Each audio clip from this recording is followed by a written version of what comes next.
৮ই March women's day special দিনে আমার পিসি আর আমার দিদি আমাদের সবাইকে নিয়ে চলে গেছিল মেলায়। আমাদের এখানে মহিষমর্দিনী পুজোর মেলা হচ্ছিল, সেখানেই আমাদের সবাইকে নিয়ে গেছিল। তো দেখো, একটু বর্ষাও তোমাদেরকে হাই করে দিল আর ডিঙ্কাকে হাই করতে বললো। ও কনুই দিয়ে কী করলো জানি না, কনুই দিয়ে হাই করলো। তো যাই হোক, বদমাইশি করছিল। তো হাঁটতে হাঁটতেই যাচ্ছি, যেহেতু আমাদের বাড়ি থেকে মেলার ডিস্টেন্স খুব একটা বেশি ছিল না, তাই আমরা হেঁটে হেঁটেই চলে যাচ্ছিলাম। তো দেখো, এই যে সবাইকে দেখালাম, আর এই যে এটা হচ্ছে আমার পিসি। তো হাঁটতে হাঁটতে কিছুক্ষণের মধ্যেই আমরা মেলায় পৌঁছে গেছি। আর আজকে মেলায় মারাত্মক ভিড় ছিল, কারণ আজকেই মেলার লাস্ট দিন ছিল। যত সম্ভব আমি জানি আজকেই হয়তো লাস্ট দিন ছিল।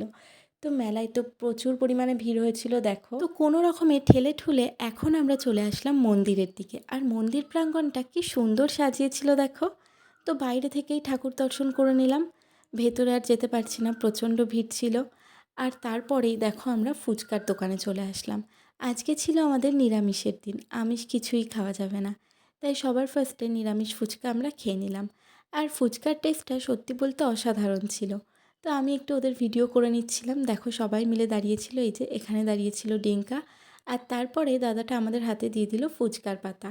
তো ফুচকার পাতা নিয়ে আমরা দাঁড়িয়ে পড়লাম, আর আগে শুরু করেছিল ওই দিক দিয়ে, তো ওরা আগে পেলো, আমি তাই ভিডিওটা করছিলাম। আর বর্ষা দেখো, পুরো ফুচকাটাও একবারে খেতে পারলো না। এই যে তারপর আমাকেও ফুচকাটা দিয়ে দিল। তো এখন ভিডিওটা থামিয়ে ফুচকাটা খেয়ে নিই। আর মেলার মাঝখানে দেখা হয়ে গেল ভাতু আর ভুতুর সঙ্গে। ভাতু ভুতু ওরা দুই বোন, কি সুন্দর লাগছিল না দুজনকেই।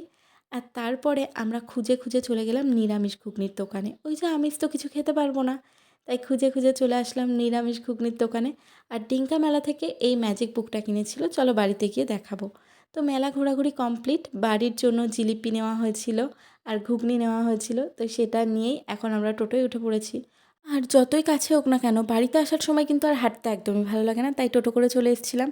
তো যে জিলিপি আর ঘুগনি আনা হয়েছিল, সেটাই এখন দেখো ওদের সবাইকে দেবো। তো সবাই বসেছিল, তাই দেখিয়ে দিলাম, সবাই একসাথে বসে গল্প করছিল। তো এখানেই সবাইকে জিলিপিটা দিয়ে দেওয়া হয়েছিল। আর এই দেখো, এইদিকে ডিঙ্কা এখন ম্যাজিক বুকটা নিয়ে খেলা স্টার্ট করে দিয়েছে।